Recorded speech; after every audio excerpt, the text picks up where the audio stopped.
Meet my client John, not his real name. He comes from Rusinga Island. He's a fisherman and he specializes in daga.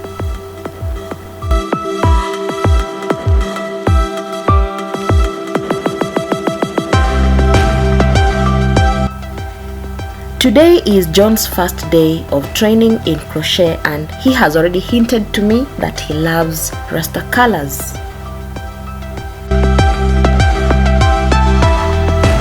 And because I have trained many others before, I am ready to tell him some of the things that I personally will not like him to do in the course of his training.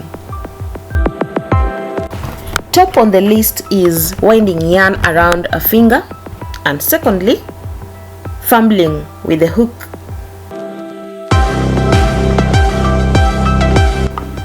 Thirdly, struggling to find the stitches to put the hook into. And then number 4, poor positioning and stiff handling of the hook. Then in the long run, I caution him that if he has no attachment with the yarn on the hook, then crochet is not for him.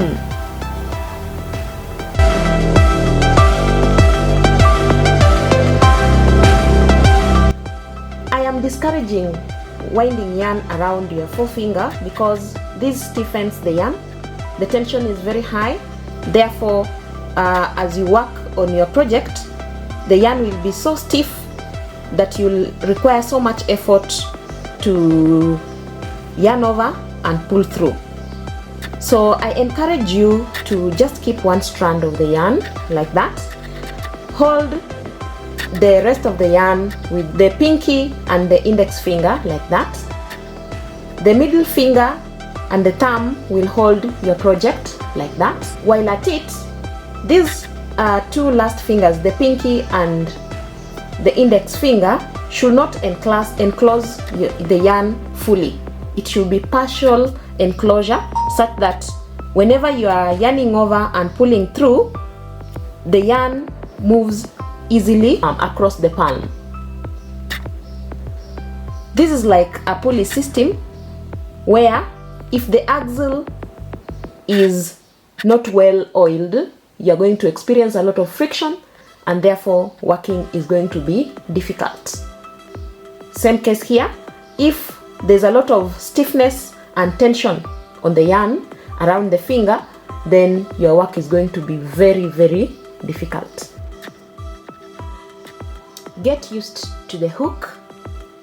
Hold the hook in a way that you have a firmer grip, you are flexible, you are versatile. You gauge versatility by your wrist. So while working on a project, especially making the stitches, there are 4 fingers that come in contact with the hook. 3 on the right, 1 on the left. On the right, we have the thumb. While doing a yarn over, it holds the hook. The tip holds the hook, whereas this middle part of the thumb holds the project. But when we are pulling through, the thumb detaches from the project and firmly holds the hook like that, like that. Then we have the forefinger that is glued on the hook always, and it is what gives the firm grip that you are having on your hook. We have the middle finger here.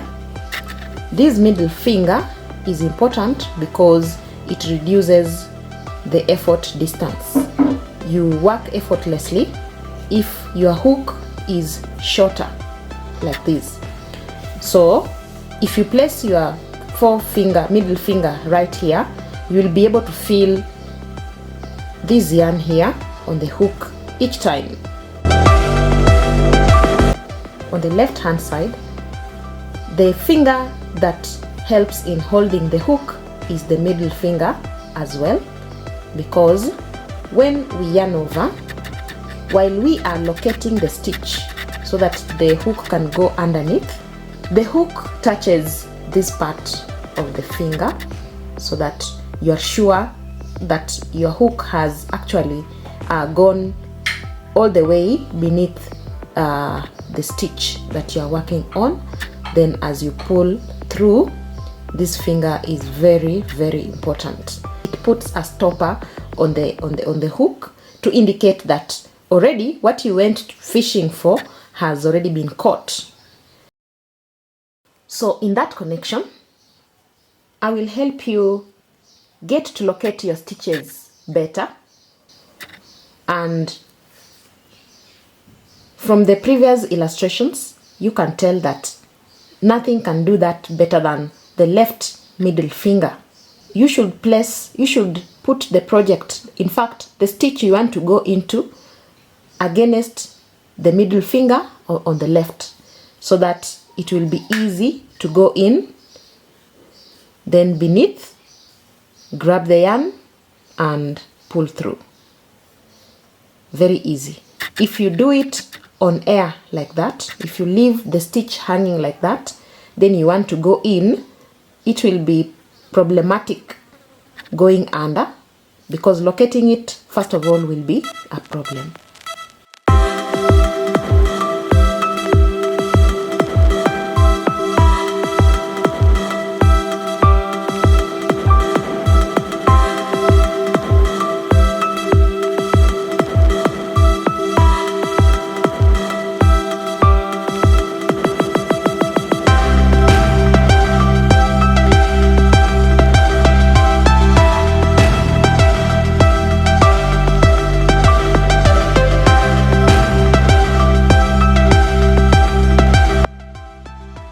Positioning of your fingers.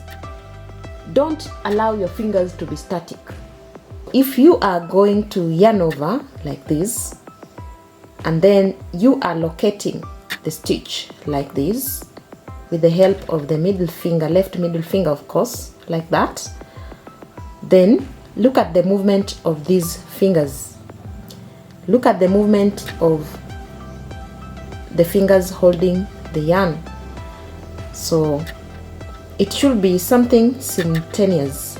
Don't expect to have your fingers just at a static point like this. It will be very difficult to work.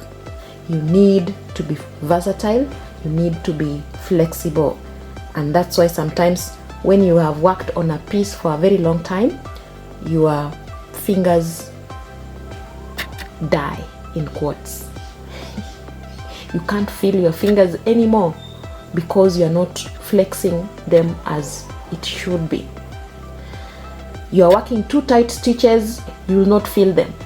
So be flexible, neither too tight nor too loose. You need to just work accurate stitches.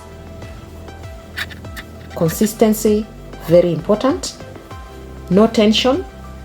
If your palms begin getting sweaty, it means you need to take a breather, stand up, stretch, take a walk before coming back. Lastly, ensure that you have a relationship with the yarn. Get to feel the yarn wherever it is. If you've grabbed the yarn on your hook, move with it mentally, feel it. If you've missed the yarn, you'll definitely know. And that's why you saw that guy struggle to grab this yarn, because he does not have the yarn in mind at the time. He is fighting. So his fingers are tight around the hook. The hook is an extra finger. It should serve the purpose of a finger. So as you go fishing for the yarn, feel it, have it in mind, put your mind in the game.